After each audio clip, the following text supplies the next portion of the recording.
Baiklah, selamat sejahtera kepada Dr. Adi Siti Aisyah. Okey, untuk LMCK 2711 sel 8 tanggungjawab alam sekitar, ini adalah tajuk kita orang iaitu tajuk pencemaran air. Saya memperkenalkan rakan-rakan saya sendiri, Luis Jilan, Badrul Amin, Farhan dan juga Syarul Rizal. Okey, next. Baiklah, untuk komponen hidrosfera, hidrosfera adalah komponen air atau cecair pada bumi. Ia termasuk lautan, laut, tasik, kolam, sungai, saliran dan juga ia meliputi 70% di bumi.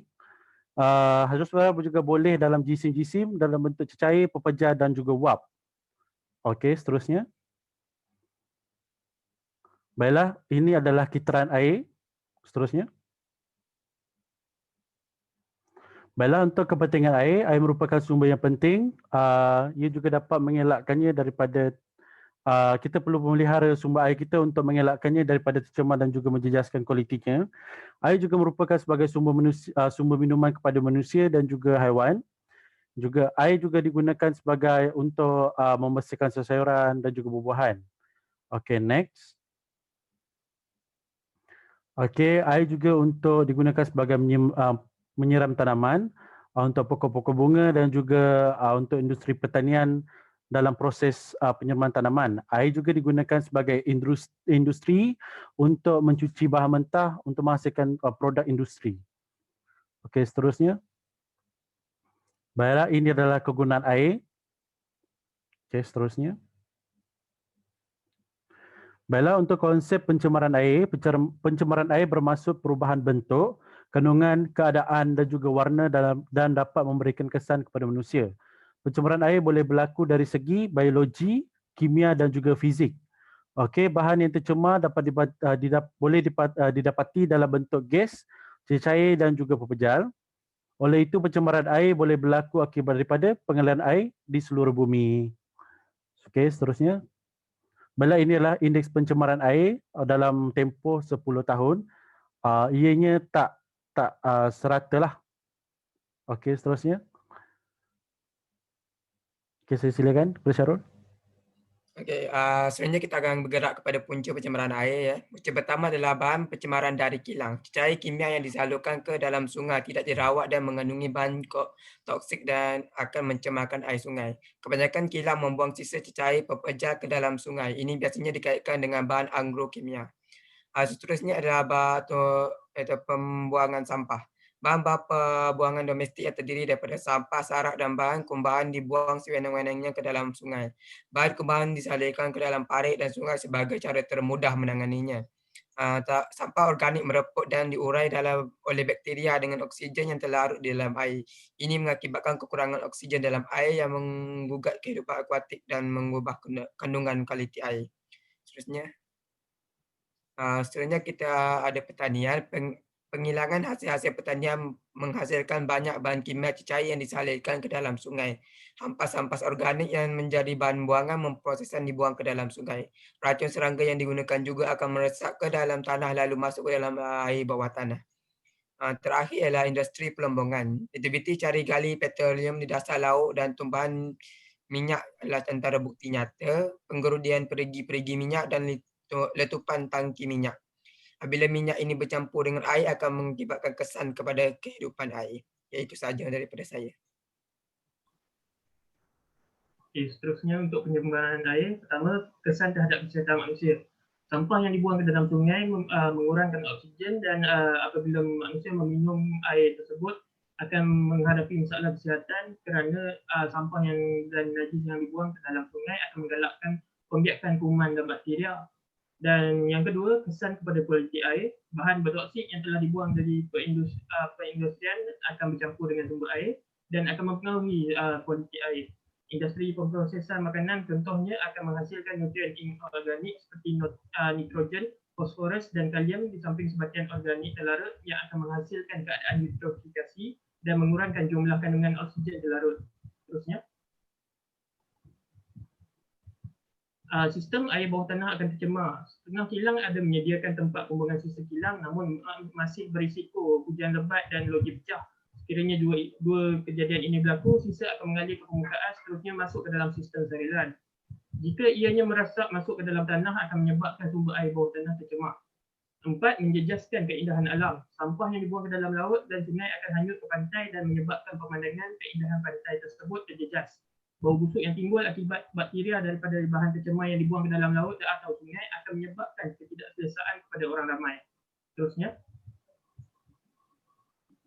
Yang kelima akan berlaku banjir. Parit yang tersumbat dengan sampah sarap akan menyebabkan air tapungan yang sepatutnya melimpah ke laut atau sungai melimpah dan menyebabkan banjir. Hal ini juga akan menyebabkan kawasan banjir tersebut kotor.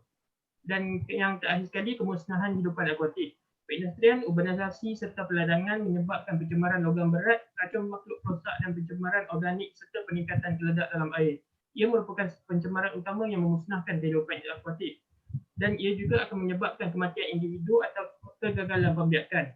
Bagi spesies yang tahan lasak, bahan toksik terkumpul akan dalam badan menyebabkan risiko yang tinggi kepada haiwan-haiwan yang terletak di penghujung rantai makanan termasuklah manusia. Seterusnya saya serahkan kepada Badrul. Okay, terima kasih Farhan. Okey, untuk inovasi kumpulan kami, kami menginovasikan satu mesin iaitu Semi Butter Vending Machine, SBV Machine, berdasarkan salah satu bahan buangan yang sering ditemui sebagai pencemar air iaitu botol plastik. Okey, dianggarkan bahawa setiap hari 8 juta tan metrik botol plastik dihanyutkan ke laut pada setiap tahun dan sekurang-kurangnya 8 juta keping plastik akan hanyut ke laut pada setiap hari. Okey, di Malaysia, sisa botol plastik dan plastik boleh ditemui di macam-macam tempat terutamanya dalam sungai dan laut serta boleh dilihat dengan jelas di kawasan pesisir pantai dan kampung atas air. Okey, untuk mesin FBV ini diinspirasikan daripada mesin kita semula botol plastik kepada makanan haiwan di Turki dan mesin ATM beras di Malaysia. Okey, mesin ini mampu memberikan barangan keperluan asas seperti beras, gula dan sebagainya mengikut perkadaran jumlah berat botol plastik yang kita semula di mesin ini. Okay, sebagai contoh, setiap kilogram botol yang kita semula telah ditetapkan ganjaran yang akan diperolehi seperti satu paket gula seberat 30 gram ataupun paket teh seberat 30 gram dan sebagainya. Okey, ganjaran tersebut akan diberikan mengikut pilihan pengguna dan semakin bertambah berat barangan yang kita semula, semakin banyaklah ganjaran yang akan diperolehi oleh pengguna semula tersebut.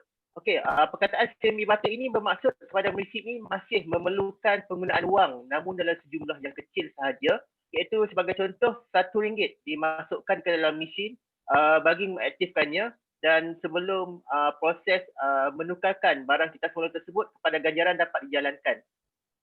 Okey, berikut merupakan inspirasi kami iaitu gambar mesin makanan haiwan di Turki dan mesin ATM beras di Malaysia. Okey, untuk kelebihan mesin FBV ini, ia mampu mengurangkan jumlah pembuangan botol plastik ke dalam sungai dan laut sekaligus dapat memelihara alam sekitar. Begitu juga ia turut menggunakan tenaga solar yang dilihat mampu memberikan perkhidmatan daripada sudut penggunaan tenaga elektrik. Okey, mesin FBV ini juga akan menggunakan sensor yang cekap untuk mengelakkan penipuan seperti botol yang diisi batu untuk menambahkan berat botol. Okey, sekiranya ianya berlaku, sensor akan memesan dan mengeluarkan botol tersebut secara automatik. Ia juga mampu membantu masyarakat yang kurang berkemampuan untuk membeli barangan keperluan harian. Okey, seterusnya ia sesuai diletakkan di kawasan red spot yang mempunyai banyak botol plastik dan sampah sarap seperti kawasan perkampungan atas air, kawasan perkampungan serta kawasan tumpuan ramai seperti kawasan perumahan dan universiti. Okey, untuk tujuan misi ini juga boleh ditukarkan mengikut permintaan pembekas seperti untuk tujuan mengitar semula botol kaca, kertas terpakai ataupun plastik pakai buang. Okey, berkenaan dengan harga mesin ini, kami menetapkan harga ini sebanyak RM2,500 hingga RM3,000 bergantung pada saiz kapasiti tangki tersebut untuk mengumpul botol plastik yang dikita semula iaitu sebanyak 200 liter dan 260 liter. Okey, harga mesin ini tidaklah terlalu mahal sekiranya dibandingkan dengan manfaat yang mampu diberikan oleh mesin ini kepada alam sekitar dan juga masyarakat di sekelilingnya. Okey, berkenaan kos mesin ini juga dilihat lebih murah kerana pembelian mesin ini dilakukan secara one-off sahaja berbanding dengan kaedah konvensional seperti mengutip sampah di dalam sungai yang memerlukan penyelenggaraan secara berkala seperti secara mingguan, bulanan ataupun tahunan. Tambahan pula, misi ini sungguh menjimatkan dari segi tenaga elektrik kerana misi ini direka untuk menggunakan tenaga solar sekaligus menjimatkan daripada sudut bil untuk pembayaran elektrik. Okey, berikut adalah lambar rajah secara kasar untuk misi ini, iaitu di sebelah kiri itu adalah untuk pengeluaran barang keperluan asas dan di sebelah kanan itu adalah untuk pengitar semula barang-barangan seperti di dalam rajah itu botol plastik dan juga plastik. Okey, setakat itu saja pembentangan daripada kumpulan kami untuk tugas ini. Sekian, terima kasih.